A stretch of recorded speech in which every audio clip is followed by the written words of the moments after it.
بسم اللہ الرحمن الرحیم۔ السلام علیکم پیارے ناظرین، آج کی ویڈیو بحیثیت مسلمان ہمارے لیے بہت ہی اہم ہونے والی ہے۔ اگر ہو سکے تو ویڈیو کو آخر تک ضرور دیکھیے۔ پیارے ناظرین، آج کی ویڈیو میں ہم قبلہ اول یعنی مسجد اقصی کی اہمیت، اس کی تعمیر و ترقی اور فلسطین میں مسلمانوں پر ہونے والے مظالم اور دور حاضر میں مسلمانوں کے مغلوب ہونے کے بارے میں بات کریں گے۔ پیارے ناظرین، اب بات کرتے ہیں مسجد اقصی کے بارے میں۔ مسجد اقصی یہ کوئی معمولی جگہ نہیں ہے۔ حضور پاک صلی اللہ علیہ وسلم نے فرمایا کہ 3 سفر کرو تو سمجھ جانا کہ ہم عبادت کر رہے ہیں۔ بیت اللہ کی طرف جاؤ تو عبادت سمجھ کر جانا، مسجد نبوی صلی اللہ علیہ وسلم کی طرف جاؤ تو یہ عبادت ہے، اور مسجد اقصی کی طرف جاؤ تو یہ بھی عبادت ہے۔ نبی علیہ السلام نے فرمایا کہ جس نے مسجد اقصی میں ایک نماز پڑھی اسے 25,000 نمازوں کا ثواب ملے گا۔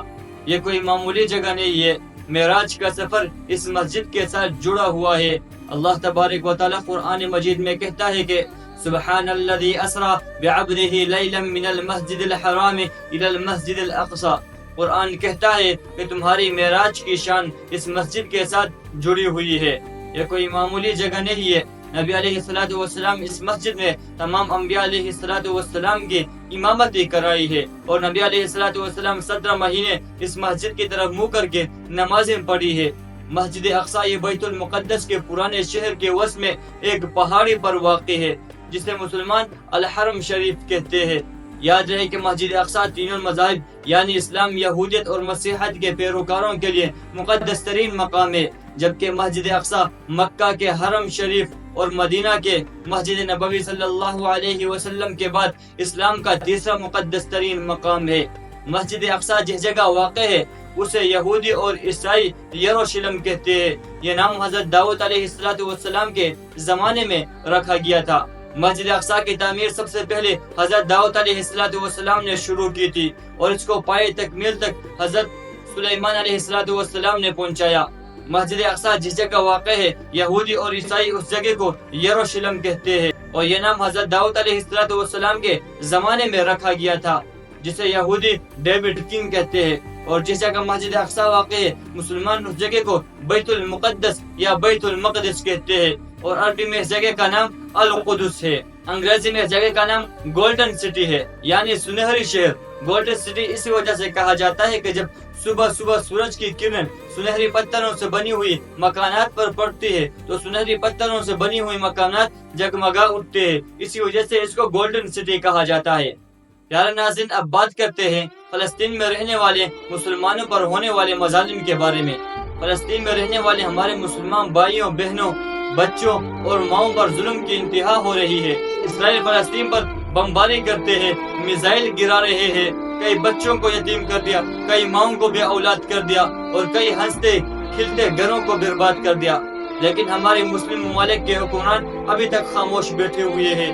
امریکہ اسرائیل کا ساتھ دے رہا ہے، اور دیگر غیر مسلم ممالک اسرائیل کا ساتھ دے رہے ہیں، لیکن ہم مسلمان ابھی تک خاموش بیٹھے ہوئے ہیں۔ ہمارے مسلمان بھائیوں پر ظلم کی انتہا ہو رہی ہے۔ ان کے پانی کو بند کیا گیا، گیس بند کیا گیا، ادویات اور خوراک بند کیے گئے، یہاں تک کہ ہسپتالوں پر بھی بمباری کیے جاتے ہیں۔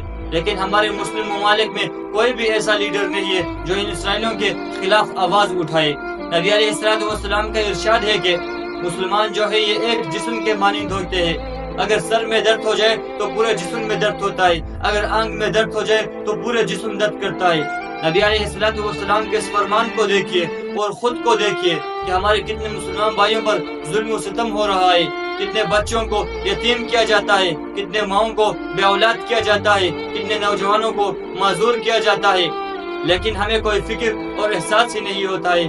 اگر تمہارے بچے کو کوئی مارے تو تمہاری غصے کی انتہا نہیں ہوتی ہے، اگر تمہارے بھائی کو کوئی مارے تو تمہاری غیرت جاگزین ہوتی ہے۔ نبی علیہ السلام کے ارشاد کے مطابق سارے مسلمانوں کے بچے ہمارے بچے ہیں، سارے مسلمان ہمارے بھائی ہیں، سارے مسلمانوں کی مائیں ہماری مائیں ہیں، سارے مسلمانوں کی بہنیں ہماری بہنیں ہیں۔ ان سب کے باوجود اب ہم خود کو مومن کہتے ہیں۔ مومن کسے کہتے ہیں آپ کو پتہ ہے؟ مومن تو بہادر ہوتا ہے، مومن اللہ تعالیٰ کے سوا کسی سے نہیں ڈرتا، مومن تو حساس ہوتا ہے.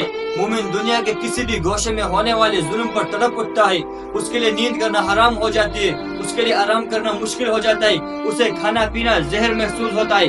مگر ہم کیسے مومن ہیں؟ فلسطین میں بچے بھوک کی وجہ سے مر رہے ہیں اور ہم یہاں عیش و مستیاں کرتے ہیں. ہمارے سامنے دین کا مذاق اڑایا جاتا ہے. کئی بچوں کو یتیم کر دیا, کئی ماؤں کو بے اولاد کر دیا, کئی نوجوانوں کو معذور کر دیا. مگر ہماری ایمانی غیرت بیدار نہیں ہوتی ہے, ہمارے اندر جذبہ جہاد اور شوق و شدت پیدا نہیں ہوتا.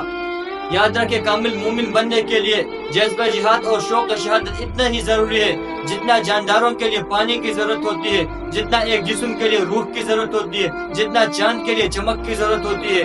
وہ چاند ہی کیا ہے جس میں چمک نہ ہو, اور وہ جسم ہی کیا ہے جس میں روح نہ ہو, اور وہ مومن ہی کیا ہے جس میں جذبہ جہاد اور شوق و شہادت نہ ہو. پیارے ناظرین, اب بات کرتے ہیں کہ دور حاضر میں مسلمان مغلوب کیوں ہیں. دور حاضر میں مسلمان مغلوب اسی وجہ سے ہے کہ ہم نے جہاد کو چھوڑ دیا. جب ہم اسلحے سے دور بھاگنے لگے, جب ہم موت سے نفرت کرنے لگے, تو کفار ہم پر چھا گئے.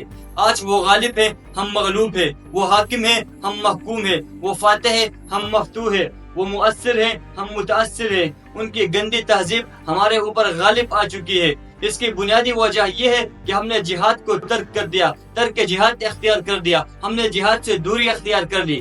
صحابہ کرام رضی اللہ تعالی عنہم اجمعین نے قرآن آیات اور نبی علیہ السلام کے احادیث مبارکہ پر نظر رکھتے ہوئے جب جہاد کا علم بلند رکھا تو اللہ تبارک و تعالی نے انہیں بلند رکھا. جہاد کی برکت سے بادشاہ ان سے ڈرتے تھے, سردار ان سے مرغوب تھے, بڑی بڑی شیطانی قوتیں ان کے سامنے سرنگو تھے, بڑی بڑی سلطنتیں ان کے سامنے لرزتی تھی. صحابہ کی تہذیب دنیا کی بالاتر تہذیب تھی. ان کے تمدن کو پسند کیا جاتا تھا, ان کے ثقافت کو اپنانے کی کوشش کی جاتی تھی, ان کی سیاست کی مثالیں دی جاتی تھی, ان کے معاشی نظام پر رشک کیا جاتا تھا. اس کی وجہ یہ ہے کہ صحابہ کرام رضی اللہ تعالی عنہم اجمعین نے نبی علیہ السلام کے فرمان کے مطابق جہاد کا علم بلند رکھا تو اللہ تبارک و تعالی نے انہیں بلند رکھا. صحابہ کرام نے جہاد کو مجبوری کے ساتھ پکڑے ہوئے تھے, اس وجہ سے اللہ تبارک و تعالی نے انہیں بلند رکھا. میں اپنے تمام ناظرین سے درخواست کرتا ہوں کہ اپنے اندر جذبہ جہاد اور شوق و شہادت پیدا کریں. ہم اللہ تبارک و تعالی سے یہ دعا کرتے ہیں کہ اللہ تبارک و تعالی فلسطین کے مسلمانوں کی مدد و نصرت فرمائے. وآخر دعوانا